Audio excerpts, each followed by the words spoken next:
السلام عليكم. السلام والرحمة. احنا رينا كيفاش معناها العباد جايه داخله ما خلوش تدخل، كيفاش الحكايه بالضبط؟ سهل ياسر وبسيط ياسر معناها. القانون فوق الجميع.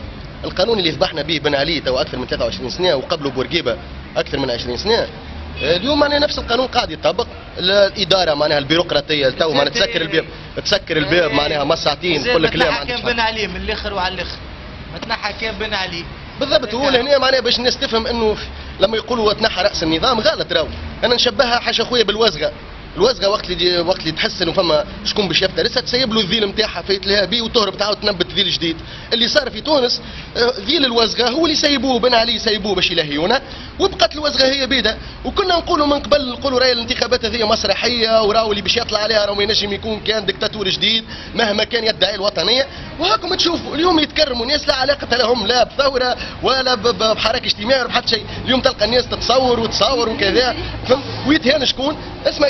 كان جيتوا بكري تسمعوا امهات الشهداء قاعدين يبكيوا وكبادهم تنحات من بلايصها قاعدين يبكيوا ويصيحوا. والجيش الوطني برشا فهمتني والامن الوطني برشا فهمتني قاعدين يسكورتيو كوا معناها كي تصير اي عمليه نتاع يحسوها باش توصل معناها اهانه لهيبه الدوله. كي يدخلوا ايش يعملوا؟ اكيد كي باش يدخلوا ما مش باش يبوسوا الناس من جبيناتهم. اكيد كي باش يدخلوا باش يضربوا الناس باش يعاودوا يمارسوا نفس الممارسه. اليوم انا نتساءل القانون اللي يسكر سامحني بالله القانون اللي يسكر الباب اليوم في الوقت الاداري باسم القانون. نحب نفهم القانون هذا ايش فيه ما يطبق كان على جرحى الثوره وما يطبق كان على المناضلين الحقيقيين في الثوره. وقت اللي يجي لو جاء كمال مرجان وجاوا المصيخ وجا باشي قايد سبسي داخل راهم استقبلوه بالاحضان وما عندوش وقت باش يدخل. راهو بالبوس. انا نحب نفهم القانون اللي ذبحنا تو اكثر من 50 سنه باي منطق يتطبق اليوم تتحدث على ثوره. ارجوكم لا تتحدثوا بعد ذلك على الثوره. يا اخوي سامحني شو قصة ليك في حاجه برك شو في الكلام تقول فيه انت. هما راهم يحبوك انت تقول الكلام هذا. احنا مؤمنين بالثوره وباش نكملوا وراهم الثوره شنو يا اخويا ايش حبوا يقولوا؟ احنا باش نكملوا جد طويله. انت كان خليتني نكمل حديثي لو خليتني نكمل حديثي سامحني صاحبي لو خليتني نكمل حديثي هما يدي زادوهم. الثوره اخويا الغالي ما تجيش في درجين. الثوره اللي صارت في تونس هي ثوره غير درجين. لذلك المواطن الحقيقي اللي يحس بانتمائه للبلاد هذيا لازم يكون مستعد للثوره. على خاطر اللي قاعدين نشوفوا سامحني بالله يا اخوي شوف اللي قاعدين نشوفوا فيه توا اللي قاعدين نشوفوا فيه يكبسوا فينا بالحاكم. تفرج صور هبت خالد زيد دي ثوره اخرى خلي ما عادش نلقمها هبط تضربنا بالكرتون. لا حقوق الانسان عنده علم. لا في المانيا شوف اختي الغاليه لا اغزر سيد الوزير لا باش ما نظلموش الناس. عايش اختي يهينوا في عائلات الشهداء. لا ما تظلمش الناس. هل انه الوزير في باله ولا لا؟ ما تظلمش الناس. سيد الوزير ماشي قاعد عنده مهمه في المانيا قاعد غاديك يتلهى بحقوق الناس في المانيا. يعني جرح الثوره نتاع المانيا اهم من هو جرحها في المانيا. والله ما دام هو في المانيا تتصور انت وزير حقوق وزير نتاع حقوق الانسان اللي الوزاره ذي تعاملت العداله الانتقاليه تعاملت اساسا لجرح الثوره. فاش ماشي يعمل في المانيا؟ اكيد فما جرح الثوره في المانيا. دونك لهنا نحن ما نحبوش نظلموه. اكيد هو معناها الرجل معناها عنده ما يعمل. بالله نكمل في نقطتين الحديث. الثوره اللي صوروا هنا على اساس انها شويه ورد ويجي شو اسمه هذيك المطريات نتاع البوليسيه ونتاع الجيش ويحط فيها ورده ويتصور السياحه الثوريه. مش هذيك الثوره. هذوكم اعداء الثوره اللي يعملوا كيك واللي حاطين في البروفيلات نتاع الفيسبوك نتاعهم متصور في فوق دبابه ومتصور بعلم تونس. هذوكم لا علاقه لهم بالثوره. هذوكم ناس اعداء الثوره من حيث يعلمون ومن حيث لا يعلمون. لانه الثوره اخويا الغالي هي الدم. الثوره هي انك تكون مستعد انك تخسر خدمتك وتخسر شهريتك وتخسر يدك وساقك وتخسر حياتك اذا كان يلزمك. الناس اليوم معظم الناس اللي مشات للمسار الانتخابي اللي جابوا لنا الناس اللي مسكرين علينا الباب هذا معظمهم شاركوا في مسار اصلاحي خان الثوره وذبحها باسم اراده الشعب وباسم الشرعيه وباسم المجلس التاسيسي. لذلك انا نقول لك خويا الغالي البوليسيه اللي اليوم قاعدين كان جيت قبل بشويه هم قاعدين يسمعوا فيا كلام معناه يتقال يسب في مواطن فهمتني يعتدي عليه لفظيا صحيح حتى اذا كان مشكله مزيد بر غادي ونفس اللغه نتاع التعريف التبوريف فهمتني نفس اللغه ما تبدل حتى شيء. لكن هو تو مازال مش واعي انه اذا كان هو تصور انه افلت ماك الدائره نتاع 17 ديسمبر والبوليسيه رينيهم هاربين ومقطعين ولاد الشعب يضربوا فيهم بالحجر، تصور انت بوليسي بالكرتوش نتاعو فصفى وضرب وسيل الدم ومن بعد قطع عليه ما عندوش قضيه يدافع عليها، ما عندوش قضيه ما يعرفش اللي الناس اللي معرضه صدوراتها الكرتوش تلعب الكل في الكل ما عندها ما تخسر، ما عندها ما تخسر، لا خدمه لا مستقبل لا ماضي لا حياه لا حتى شيء بالنسبه له يلعب الكل في الكل، مستعدين هم بيدهم راهم في خطر تو. هل تتصور الناس هذوما تنجم تخرج تنحي الزي نتاعها وتهبط في حي شعبي وجهه مقمر؟ انا اكد لك اللي مستحيل، لان الاولاد الحياه الشعبيه مازالت دم قلبها مغلغل.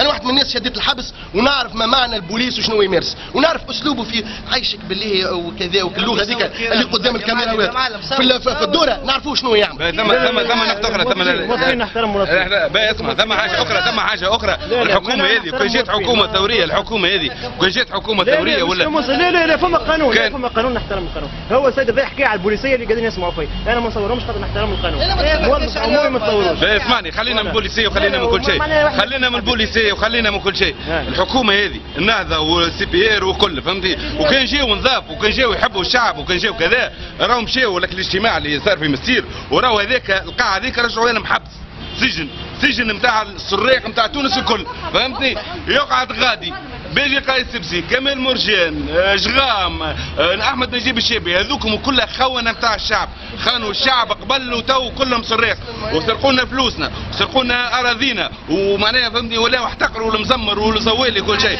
او برانسيب لو كان جات الحكومه هذه نظيفه والقاده نتاع الداخليه نظاف ولا جيش راهم مشاو لهم ديريكت وراو سكروا عليهم غادي فهمتني، هذاك سجن السراق يقعد غادي نمشيو نطلوا عليهم دو طون طون يشيلوا لهم الكاكاويه ولاحد كل قروده فهمتي.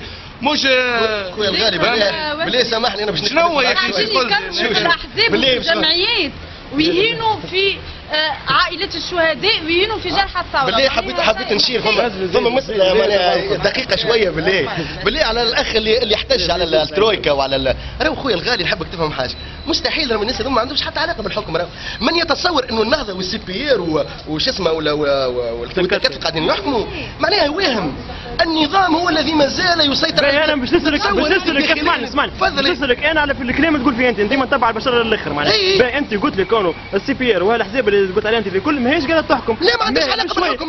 من هنا سامحني هذا دور الشعب، هنا دور الحركه الثوري كونه يكمل المهمه نتاع الحاكم اللي ما عملهاش. طبعا خويا الغالي احنا شنو نقولوا؟ نقولوا الاحزاب السياسيه بشتى الوانها من يمينها ليسارها في دخولها الانتخابات بشروط المستعمر بشروط النظام الباجي قايد السبسي ينظم لك انتخابات وتكون واثق فيها. الباجي قايد السبسي يرهن البلاد في اكثر من 40 مليار اورو باش اي حزب يطلع ينفخ البرنامج الاقتصادي والسياسي بتاعه ويشرب ماء ويلقى روحه. اي معناها الاحزاب اللي طلعت الكلها ما عندهاش القدره انها تحكم حتى ولو كانت وطنيه وتحب تحكم. اللي يحكموا بالحق هما رؤساء الاموال اللي شادين البلاد من قبل بن علي. اللي يحكموا في البلاد هما الكوادر الفاسده في الجيش والكوادر الفاسده في الداخليه. اللي يحكموا في البلاد بالحق هما السراق والنهاب المافيوز اللي كانوا ديما يحكموا في تونس واللي تولوا القوام على راس احزاب كما حزب الوطن وكما حزب المبادره. اللي ريتهم انت في المستير في المؤتمر هذوكم هما اللي يحكموا في البلاد فعلا. لان تنقول لك علاش؟ لان الناس اللي مشات للانتخابات الداخليه عندها دوسيات على الجيش، والجيش عنده دوسيات على الداخليه، والداخليه عندها دوسيات على الاحزاب السياسيه، والاحزاب السياسيه عندها دوسيات على بعضها. ما عندنا حد عنده دوسيات. يعطيك الصحه. احنا ناخذوا دينا الرهان الحقيقي من غير حسابات. نقول لك وين تجي الحسابات؟ الحسابات لانه باش يقيد السبسي اليوم شدد الاحزاب الكل من ذراعها اللي يوجعها، لانه عنده دوسيات على الناس الكل، وعنده صفقات السمسره اللي صارت مع بن علي ومع برقيب. الناس اللي تتشدق منطقه الثوريه عندها دوسيات عند الداخليه. هذاك علاش كل مره يسربوا لهم حويجه ويهدوهم بحاجه، وقت اللي يحبوهم يسكتوا وقت اللي يحبوهم يتكلموا. شكون اللي فعلا قادر انه يكمل الثوره؟ ابناء الاحياء الشعبيه، ابناء الشعب، زواوله الشعب الحقيقي اللي ما عنده ما يخسر، اللي ما عندوش دوسيات عند الداخليه، واللي حتى مره ما خان بلادهم. هذوكم هم الناس اللي بالحق ينجموا يكملوا الثوره، وهذوكم الناس اللي تنجم كي تعمل لهم ابيل فعلا ويكونوا مقتنعين بالشيء اللي يعملوا فيه يجيوا من غير حسابات سياسيه. ثم نقطه اخرى بالله باش نحكي عليها فيما يخص العباد، لكن اللي تاكل وتشرب وترقد هذيك فهمتني، ماشي في باله قافز اموره واضحه هو فاهمها صح وكل شيء فهمتني، يمشي يخدم عنده يخمم في راسه عنده كرهبه ولا ايفون كات هذاك ولا لبسه مزيانه ولا حاجه حتى واحد غادي، هذيك ماهيش عيشه، هذيك عيشه نتاع حيوانات، يلزم يخمم بالرسمي شنو اللي قاعد صاير، اخي باش يقعد سيستم يحكم فينا احنا فهمتني، كان يحكم فينا قبل وزيد يحكم فينا تو، لازم يخمموا شويه العباد هذيك لازمها تخمم شويه، راهو ثم السيستم قاعد يحكم فينا، وبالنسبه للسلفيين اللي راهو فيهم على المناقل طالعين واحد وكذا فهمتني، هذوكم راهو ثم ايادي يتحرك فيهم يا اخي. احنا وقتاش نعرفوهم السلفيين هذوما، وقتاش تكلموا السلفيين هذوما عن هذا على الثوره ولا اللي هو فهمني، والمسرحيين زاد. احنا في التلفزه ما ريناش في ايامات الثوره، لا رينا فنانين يتكلموا، لا لاعبين نتاع كوره، لا حتى شيء.